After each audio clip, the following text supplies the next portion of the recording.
Hello बच्चों, कैसे हैं आप लोग।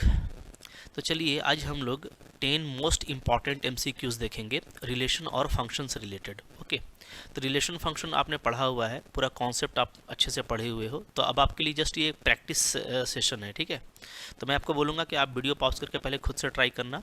डेफिनेटली आपसे बनेगा तो आपको कॉन्फिडेंस आएगा और यही हमारे लिए ज़रूरी है। ओके, तो बिल्कुल आप देख सकते हो 12th लेवल का, लेकिन काफ़ी इंपॉर्टेंट क्वेश्चन यहाँ पे जमा किया गया है। और आपके बोर्ड एग्ज़ाम में अगर मैं बात करूँ तो जैसे झारखंड में 30 ऑब्जेक्टिव क्वेश्चन आना है, तो इस तरह से अगर आप चैप्टर वाइज इंपॉर्टेंट क्वेश्चंस को अच्छे से कर लेते हैं तो आपके एग्ज़ाम के लिए बहुत ही फ्रूटफुल रहेगा। ठीक है, तो 1 to 1 देखेंगे। तो पहला क्वेश्चन देखो, यहाँ पे ये है क्वेश्चन, आप पहले रीड कीजिए, खुद से ट्राई कीजिए, फिर आप देखिएगा कि कैसा आपने बनाया है। ठीक है, तो यहाँ पे देखो क्वेश्चन कहता है कि कंसिडर कीजिए the non empty set consisting of children in a family and relation are defined as, relation define किया गया है ए रिलेट्स टू बी। ठीक है, कैसे, if A is brother of B then R is, तो आर यहाँ पे कौन सा करेक्ट होगा ये आपको चूज करना है। ठीक है, तो देखो यहाँ पे सिंपल सा बात बोल रहा है हमको कि ए रिलेट्स विथ बी। ठीक है, क्या है जी, तो इसका मतलब ये है कि ए जो है ब्रदर ऑफ बी है। ठीक है, A is brother of B, A is brother of B. ठीक है, तो अब यहाँ से देखिए, यहाँ पे आप बिल्कुल प्रैक्टिकल होकर देखेंगे तो नो डाउट ये जो ए है मेरा, ये क्या होगा, ये मेरा मेल होगा। ठीक है, भाई है ये जो कि, तो ये मेल है। बट ये जो बी है ये क्या हो सकता है, ये मेल भी हो सकता है, फीमेल भी हो सकती है। ठीक है, मतलब बात समझिएगा कि अगर ए बी का भाई है तो बी जो है भाई भी हो सकता है, ब्रदर भी हो सकता है और सिस्टर भी हो सकती है। ठीक है, दोनों केस में ए क्या होगा, इसका भाई ही होगा। हम लोग बारी बारी से दोनों केस लेंगे। ठीक है, सारा केस पे डिस्कस करेंगे। सबसे पहले देखेंगे रिफ्लेक्सिव, तो क्या ए रिलेट्स विथ ए, ये एग्जिस्ट करेगा, तो इसका मतलब होता है A is brother of A.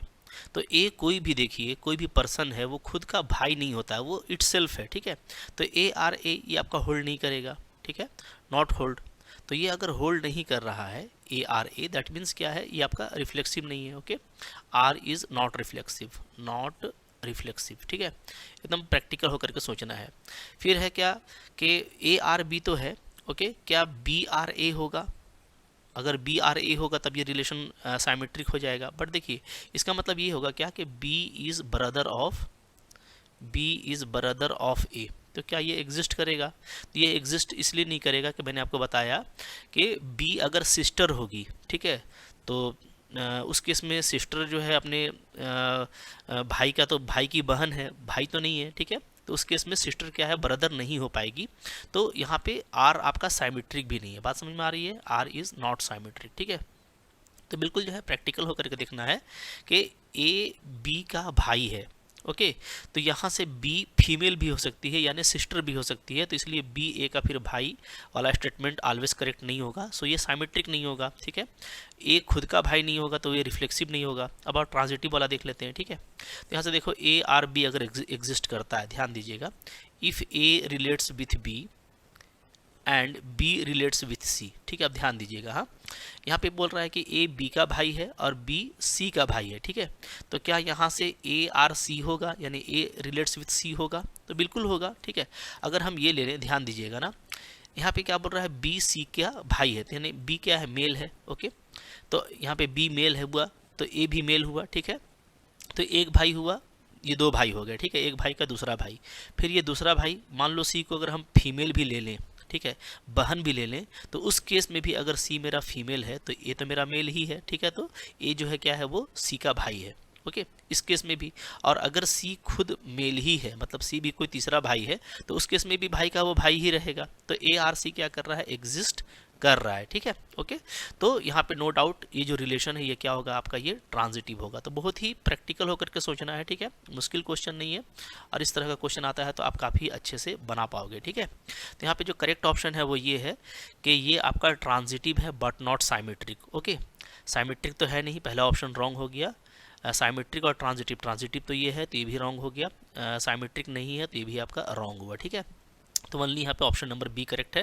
तो बिल्कुल प्रैक्टिकल से बनाइएगा, मोहब्बत से, तो बहुत ही इजी आपको लगेगा। क्लियर है जी, आगे देखो। ठीक है, क्वेश्चन नंबर 2 है, यहाँ पे बोलता है the maximum number of equivalence relations on the set ए। 1 2 3, ठीक है। तो देखिए इक्विवेलेंस रिलेशन मैक्सिममली क्या हो सकता है, ओके। इस पे मैंने डिटेल में भी लेक्चर आपको दिया है, ओके। बट मैं यहाँ पे आपको बताऊंगा कि चूंकि ऑब्जेक्टिव क्वेश्चन है तो आप इसका शॉर्ट ट्रिक भी याद रखिए, ओके। तो मैंने आपको बताया था बेल ट्री के बारे में, ये बहुत ही अच्छा टेक्निक है ये बेल ट्री, या तो बेल टेक्निक कहते हैं इसको, बेल ट्रायंगल भी कहा जाता है। इसमें क्या करते हैं ना, हम लोग n=1 से स्टार्ट करते हैं, ठीक है। मतलब मान लो कि जो सेट है उसमें एक ही एलिमेंट दिया है, तो उस केस में जो आपका नंबर ऑफ इक्विवेलेंस रिलेशन होगा वो तो 1 ही होगा, ठीक है। अच्छा, अगर n=2 दिया है तो आपको क्या करना है, फिर से हमको ना यहाँ पे 1 से ही स्टार्ट करना है, ठीक है। अब जब आप 1 से स्टार्ट करोगे तो ऊपर और नीचे नंबर को आप ऐड करोगे, तो 1 1 क्या हो जाएगा जी, तो 2। तो ये आपको 2 यहाँ पे लिखना है, ठीक है। तो हो गया, दोनों को ऐड करके 2 लिख दिए। अब n=3 में आइए, जब 3 में आप आओगे तो आप क्या करना है, तो अब जो रिजल्ट आपको मिला है वहाँ से आप स्टार्ट कीजिएगा, तो आप लिखिएगा 2, ठीक है। और जस्ट आपको 2 नंबर ऐड करना है, उसके ऊपर का और नीचे का, ठीक है। तो 2 के ऊपर कौन है, यहाँ पे 1 है, तो 1 और 2 को ऐड करेंगे तो हमारा क्या बन जाएगा, हमारा बन जाएगा 3, ओके, ठीक है। फिर इसके ऊपर नंबर आपको मिल गया है 3 और 2 5। तो अब हम लोग यहाँ पे क्या करेंगे, इस 3 को और इस 2 को ऐड करेंगे, तो यहाँ पे 3 और 2 हमको क्या मिल जाएगा, 5 मिल जाएगा, ठीक है। तो यहाँ पे जो n=3 है, यानी अगर सेट में अगर 3 एलिमेंट है, जैसा कि आपको दिख रहा है 1 2 3, सिर्फ 3 ही एलिमेंट है, तो 3 एलिमेंट के केस में जो maximum number of equivalence relation होगा वो 5 होगा, तो ऑप्शन नंबर डी आपका करेक्ट है। तो बेल ट्री से काफ़ी इजिली आप फाइंड कर सकते हो, ठीक है। इसी तरीके से अगर आप देखोगे n=4 के लिए, तो n=4 के लिए हम लोग क्या करेंगे, अब ये इसको आगे बढ़ाएंगे, 5 से स्टार्ट करेंगे, ठीक है। तो 5 से आगे बढ़ाए, ठीक है। अब जैसे ही 5 आया तो इसको और इसके जस्ट ऊपर वाले नंबर को ऐड किया जाएगा, तो 5 और 2 क्या हो जाएगा जी, 7। तो हम लोग लिखेंगे 7, ठीक है। अब अगेन ये और इसके ऊपर का नंबर इन दोनों को ऐड किया जाएगा, तो 7 और 3 क्या हो जाएगा, तो ये हो जाएगा आपका 10। फिर से इसके ऊपर नंबर 5 है, तो इसके यहाँ से आपको क्या मिलेगा, 15 मिलेगा, ठीक है। तो आप देख रहे हैं कि एक राइट ट्रायंगल बन रहा है ना, राइट ट्रायंगल बन रहा है, ठीक है। तो 4 के केस में क्या होता है, 15 जो है maximum number of equivalence relation होता है। इसी तरीके से आप n=5 के लिए बना सकते हो, ठीक है। और अगर आपको ये बेल ट्री याद नहीं रहेगा तो कोई बात नहीं है, मैंने आपको बताया है डिफरेंट वीडियो में कि भाई अगर आपको सेट दिया है तो आप सेट को देख करके भी इक्विवेलेंस रिलेशन लिख सकते हैं, बट थोड़ा उसमें टाइम लगता है, इसलिए ये 2 3 4 तो आपको याद ही रहेगा, ठीक है। तो ये लास्ट वाला जो फिगर होता है ना, ये maximum number of equivalence relation होता है। तो अगर सेट में 2 एलिमेंट है तो 2 ही होगा, 3 एलिमेंट है तो 5 होगा, 4 एलिमेंट है तो 15 होगा, ठीक है। आप इसीलिए तरीके से आप 5 का निकाल के देखना तो आपको समझ में आ जाएगा, ठीक है। फिर वो 15 से स्टार्ट करेंगे तो वो आपका चला जाएगा 50 से ऊपर का कोई नंबर होता है, देख लेना, ठीक है। तो काफ़ी जल्दी आप इस तरीके से फाइंड आउट कर पाएंगे, ठीक है। आगे बढ़िए, फिर क्या है यहाँ पे क्वेश्चन नंबर है हमारा 3rd नंबर। तो 3rd नंबर क्या बोलता है, 3rd नंबर बोलता है if the relation on A set, आपको 3 एलिमेंट का एक सेट दिया हुआ है, ठीक है। इसमें रिलेशन को डिफाइन किया गया है कैसे, तो सिंगल पेयर है यहाँ पे 1 2, सिंगल ऑर्डर पेयर है, ठीक है। तो आर क्या होगा इसमें से, तो देखो ध्यान दो, 1 2 है तो नो डाउट यहाँ पे 1 1 टाइप का एलिमेंट अवेलेबल नहीं है, ठीक है। तो ये अवेलेबल नहीं है, इसलिए ये रिफ्लेक्सिव नहीं होगा, ठीक है। इसी तरीके से चूंकि 1 2 रिलेशन में दिया हुआ है, 1 2 तो है, बट यहाँ से हम लोग ये देख रहे हैं कि फिर इसका जो उल्टा होता है 2 1 वो रिलेशन में मौजूद नहीं है, ठीक है। तो इसलिए ये साइमेट्रिक भी नहीं होगा, लेकिन ये ट्रांजिटिव हो जाएगा, ठीक है। क्यों हो जाएगा, इसलिए कि यहाँ पे एक ही पेयर दिया हुआ है, और ट्रांजिटिव के लिए आपको पता है कि आपको 2 लेना पड़ता है, ए बी लेना पड़ता है और बी सी लेना पड़ता है, ठीक है, ओके। तो यहाँ पे तो अवेलेबल ही नहीं है, सिर्फ एक ही एलिमेंट अवेलेबल है, तो ऐसे केस में चूंकि ट्रांजिटिव के लिए हम केस ही कंसिडर नहीं कर सकते हैं, ठीक है। बाकी में हम केस कंसिडर करते हैं, चूंकि 1 1 अगर सिंगल एलिमेंट भी है तो 1 1 तो हो सकता था, ठीक है, बट नहीं है तो ये रिफ्लेक्सिव नहीं है। इसी तरीके से 1 2 का 2 1 नहीं है तो ये साइमेट्रिक नहीं है, लेकिन यहाँ पे ट्रांजिटिव के लिए कम से कम 2 एलिमेंट होना चाहिए था, जो केस एग्जिस्ट ही नहीं कर रहा है, तो ऐसे केस में हम इसको ट्रांजिटिव मानेंगे, क्योंकि ट्रांजिटिव को काउंटर करने का कोई रीज़न यहाँ पे नहीं है, ठीक है। बात समझ में आ रही है।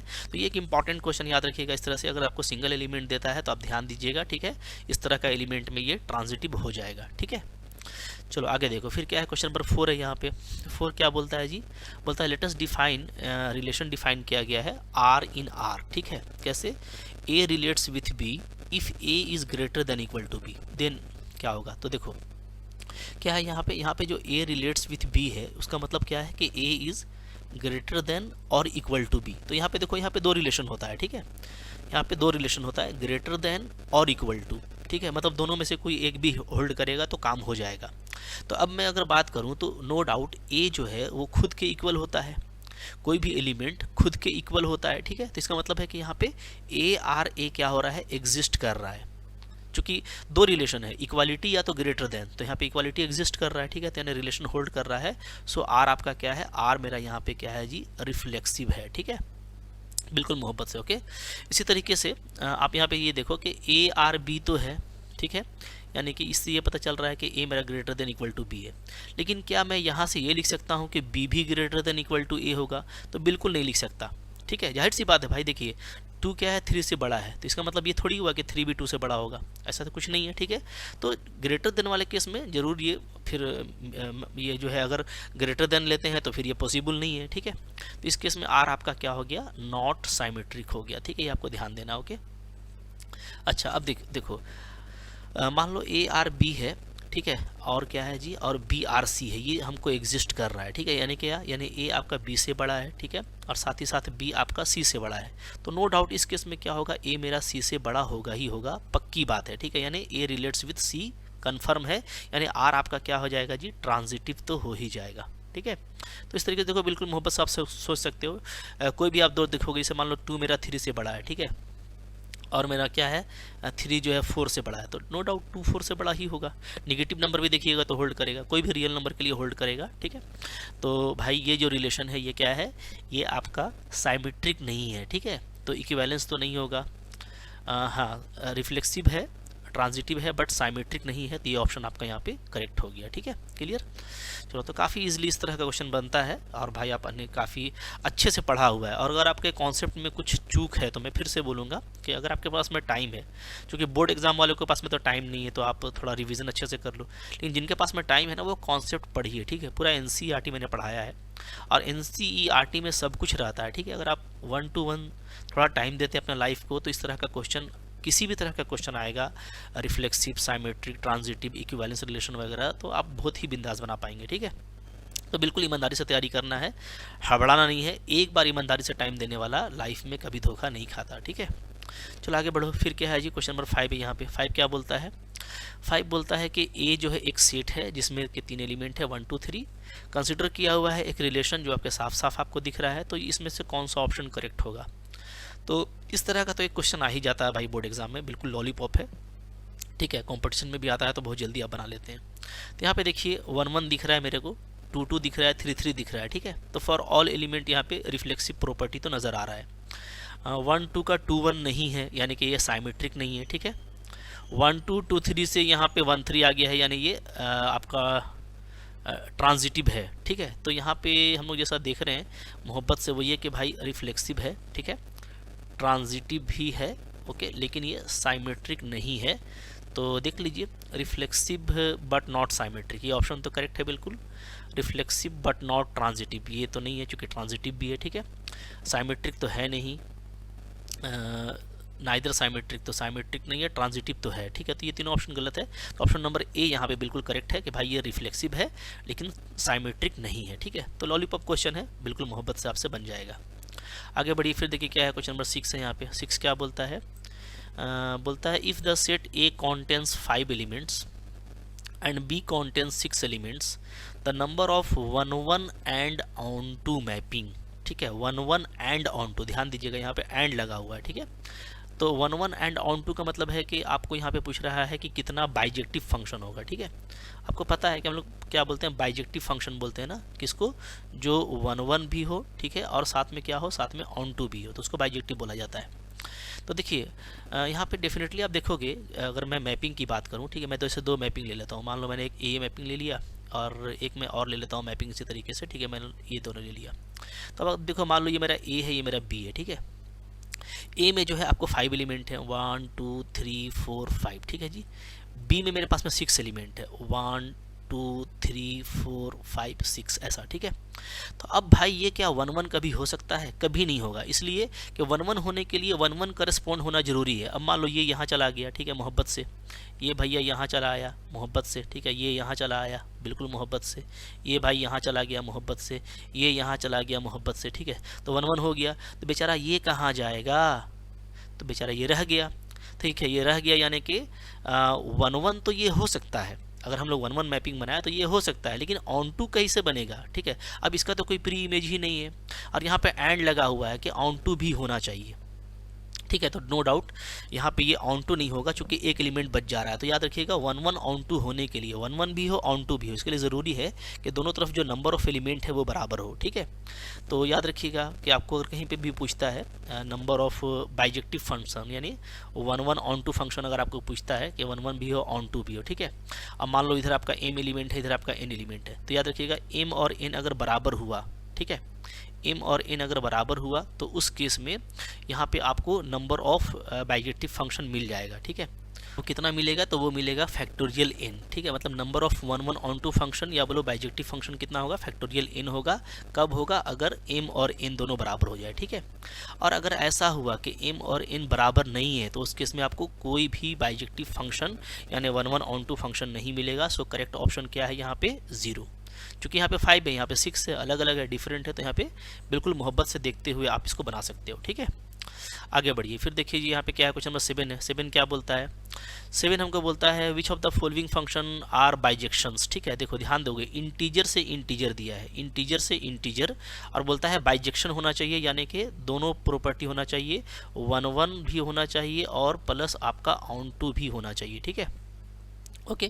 लेकिन देखो ऐसा क्वेश्चन को चेक करना इजी है, कैसे मैं आपको बता रहा हूँ। जैसे यहाँ पे आपको देखो दिया हुआ है एक्स क्यूब, तो तरीका क्या होता है, पहला देख लीजिए y equal to x cube ले लीजिए, ठीक है। तो यहाँ से मैं क्या लिखूंगा, मैं यहाँ से लिखूंगा x is equal to y का पावर 1/3, ध्यान दीजिएगा, ठीक है, ओके। अच्छा, अब अगर मैं बोलूँ कि y अगर 2 हो, y अगर 2 हो तो x का वैल्यू क्या हो जाएगा, x का वैल्यू हो जाएगा 2 का पावर 1/3, ठीक है। जबकि भाई हमको दिया है इंटीजर, यानी 1-1 ऑन टू में दोनों तरफ जो है इंटीजर से ही काम करना है। तो हम लोग ये देख रहे हैं कि मैं एक इंटीजर लिया y इक्वल टू 2, तो y इक्वल टू 2 का कोई प्री इमेज है ही नहीं, ठीक है। बिल्कुल मोहब्बत से बात कीजिए, देखिए होता क्या है, हमारे पास में इधर एक मैप होता है, ठीक है जी, और एक मैप मेरे पास में इधर होता है, इस तरह से, ठीक है। यहाँ पे जो सिचुएशन है वो ये है कि आपका ये भी इंटीजर है, ये भी इंटीजर है, और अगर मैं ये फंक्शन ले लेता हूँ तो इस केस में आपको दिख रहा है कि 2 का जो इमेज है, 2 का जो इमेज है वो क्या है, तो अंडर दिस फंक्शन 2 का इमेज है कितना, 2 का पावर 1/3, तो ये तो इंटीजर नहीं होता है। तो इसका मतलब है कि 2 का कोई प्री इमेज हमको इंटीजर में नहीं मिल रहा है, तो यानी कि ये गया, ये तो ऑन टू ही नहीं है, ऑन टू नहीं है ना, बाइजेक्शन नहीं है, ठीक है, तो ये गया, ठीक है। इसी तरीके से देखो ये भी चला जाएगा, एक्स स्क्वायर है, अगर आप देखोगे तो यहाँ पे इसको मैं ऐसे लिख देता हूँ, ठीक है, y is equal to x square plus 1, तो यहाँ पे x का वैल्यू क्या आ जाएगा, y माइनस 1 का स्क्वायर रूट, ठीक है। अब मैं y ले लेता हूँ, कोई भी एक वैल्यू, y मैंने मान लो मैंने 3 ले लिया, ठीक है, तो x का वैल्यू क्या आ जाएगा, √2 आ गया, यानी 3 का जो इमेज है अंडर दिस फंक्शन, ठीक है, ये अंडर फंक्शन a था, ये under function d, under d function जो 3 का प्री इमेज है वो √2 है। अब भाई √2 इंटीजर में होता नहीं है, यानी ये भी ऑन टू नहीं है, तो ये दोनों तो गया। तो भाई ये सब तो बिल्कुल अंडरस्टैंडिंग है कि square root function, cubic function, ये कभी इंटीजर से इंटीजर में ऑन टू नहीं होता, तो बाइजेक्शन कहाँ से होगा, ठीक है। अब बच गया 2 सवाल हमारे पास में जो कि लीनियर फंक्शन का है, तो लीनियर का चांसेस रहता है होने का, बट आप इसको देखिए, इसको आप देखिएगा तो y इज इक्वल टू क्या हो जाएगा, 2x प्लस 1, ठीक है। यहाँ से x का वैल्यू हो जा रहा है y माइनस 1/2। अब मैं y ले लेता हूँ, क्या y में ले लेता हूँ, मान लो यहाँ पे, ठीक है, y माइनस 1/2 आया, ठीक है। y में ले लेता हूँ कुछ भी, जैसे एक इंटीजर ले लेते हैं जी, यहाँ पे 5 लेंगे तो हो जाएगा काम, ठीक है, कुछ भी लेंगे तो, अच्छा 4 ले लेता हूँ मैं, 4, ठीक है, y में 4 ले लेता हूँ। अगर y में 4 लेता हूँ तो x का वैल्यू क्या आ जाएगा, तो 4 माइनस 1/2 यानी 3/2 आ जाएगा, 3/2 यानी 1.5। तो अगेन देखो 1.5 क्या है, इंटीजर नहीं है, यानी 4 का भी कोई प्री इमेज नहीं है, ठीक है, अंडर द फंक्शन c, ठीक है। यहाँ पे कोई प्री इमेज क्योंकि इंटीजर में मिलना चाहिए ना, तो 1.5 मिल रहा है, वो इंटीजर तो होता नहीं है, तो भाई ये भी ऑन टू नहीं है, तो ये भी गया। तो लीनियर फंक्शन में ये हो जाएगा, क्योंकि ये x प्लस 2 है, तो यहाँ से x का वैल्यू क्या आ जाएगा, y माइनस 2 आ जाएगा। अब y कुछ भी रखो, पॉजिटिव या निगेटिव इंटीजर ही मिलेगा, तो ये ऑन टू है, और चूंकि ये लीनियर फंक्शन है तो 1-1 तो है ही, 1-1 ऑन टू है, दैट मीन्स ये बाइजेक्शन है। देखने ही से पता चलता है, बट ये आपके प्रैक्टिस से आएगा, जितना प्रैक्टिस करते हो उतना आपको मज़ा आएगा, ठीक है। चलिए आगे बढ़िए, फिर क्या है जी यहाँ पे, फिर यहाँ पे क्वेश्चन है हमारे पास में, क्वेश्चन नंबर 8 बोलता है इफ़ फ्रॉम 2 टू इन्फिनिटी,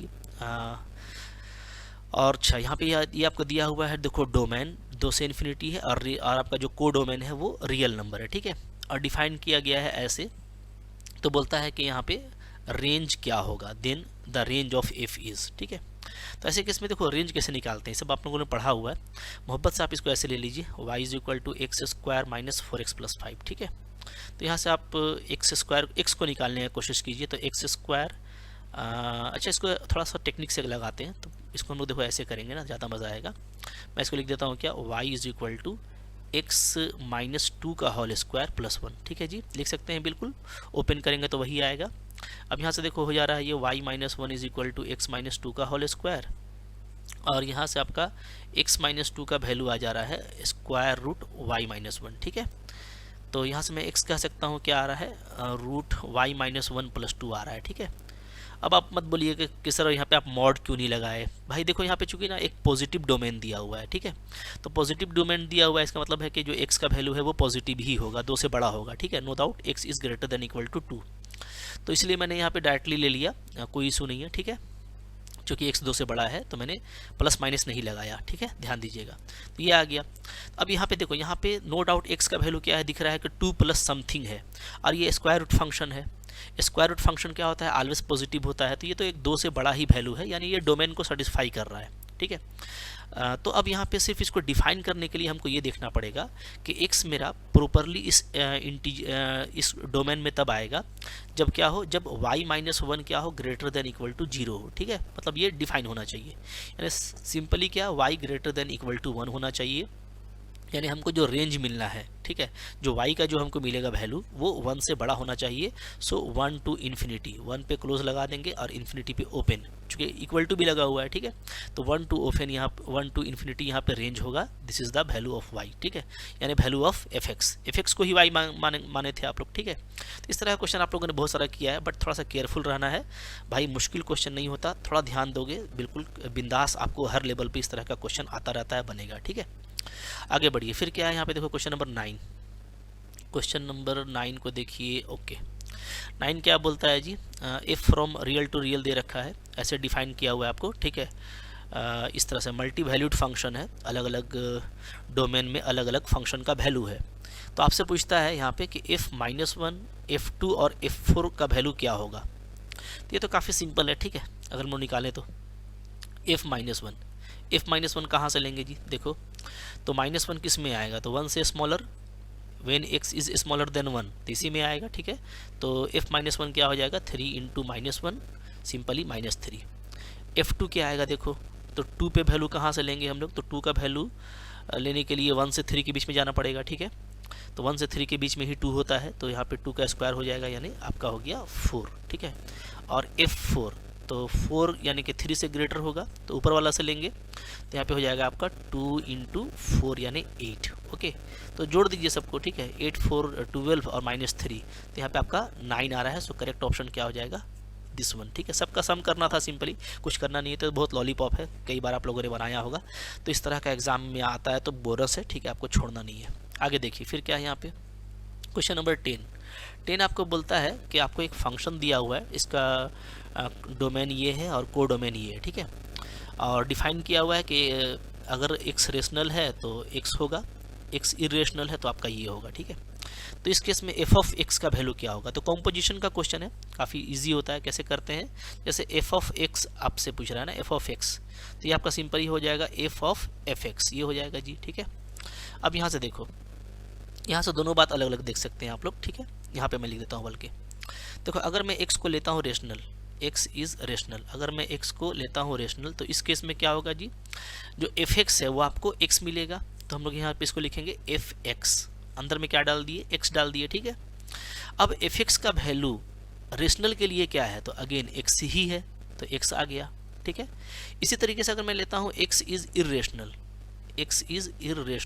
तो अब देखिए, तो अगर हम इरेशनल लेंगे तो अब fx का वैल्यू क्या है, 1 माइनस एक्स, तो यानी हम fx की जगह पे क्या लगा देंगे, 1 माइनस एक्स, ठीक है। अब देखो x अगर इरेशनल है तो जो भी फंक्शन है उसका वैल्यू क्या है, उसका वैल्यू है 1 माइनस एक्स, तो ये अगेन क्या आएगा, 1 माइनस एक्स, एक्स के प्लेस पे क्या है, ये पूरा फंक्शन 1 माइनस एक्स है, ठीक है। तो 1 माइनस एक्स, तो 1 1 कैंसिल हो जाएगा, तो वैल्यू आपका x बच रहा है। तो किसी भी कंडीशन में fx क्या होगा, x होगा, ठीक है, फॉर ऑल रियल, रियल इसलिए बोल रहे हैं कि या तो वो रेशनल होगा वो या इरेशनल होगा। तो रेशनल हो या इरेशनल हो, दोनों के केस में इफेक्ट्स का जो वैल्यू आ रहा है वो एक्स आ रहा है। तो मोहब्बत से यहाँ पे हमारा सी नंबर करेक्ट रहने वाला है। ठीक है, तो आप देख रहे हैं थोड़ा सा ध्यान देना है। कंपोजिशन तो काफ़ी इजी होता है। ठीक है, तो आपको एग्जाम में क्वेश्चंस इसके नहीं छूटेंगे। तो आई होप ये 10 मोस्ट इंपॉर्टेंट क्वेश्चन पे आपने ध्यान दिया होगा। ठीक है, अगर इस लेवल का आपका तैयारी है तो डेफिनेटली आपका एग्जाम में क्वेश्चन मिस नहीं होगा। इसके अलावा भी ऑब्जेक्टिव क्वेश्चंस हैं जो हम डिस्कस करते रहते हैं। ठीक है, तो उसको भी देखिए, एनसीईआरटी के क्वेश्चंस हैं उसको भी देखिए। ठीक है, तो जितना आप प्रैक्टिस करेंगे उतना आपका ये मजबूत हो जाएगा। तो डेफिनेटली इसमें से कुछ ना कुछ क्वेश्चन एग्जाम में आएगा, अच्छे से करके रखिए इसको। ठीक है, चैप्टर बाय चैप्टर और भी हम लोग ऑब्जेक्टिव क्वेश्चन डालेंगे तो उसको भी आपको देखना है। तो आई होप आपके लिए फ्रूटफुल रहा होगा, अच्छा लगा होगा, लाइक कीजिएगा, चैनल पर नए सब्सक्राइब करके 1 to 1 सारा कंटेंट पढ़ाया हुआ है। जितना पढ़ेंगे, जितना मेहनत करेंगे, उतना आपका फल भी मीठा रहने वाला है। थोड़ा सा दिल लगा करके तैयारी कर लीजिए। ठीक है, कुछ दिक्कत है कमेंट कर सकते हो, शेयर करो इसको। ठीक है, थैंक यू वेरी मच।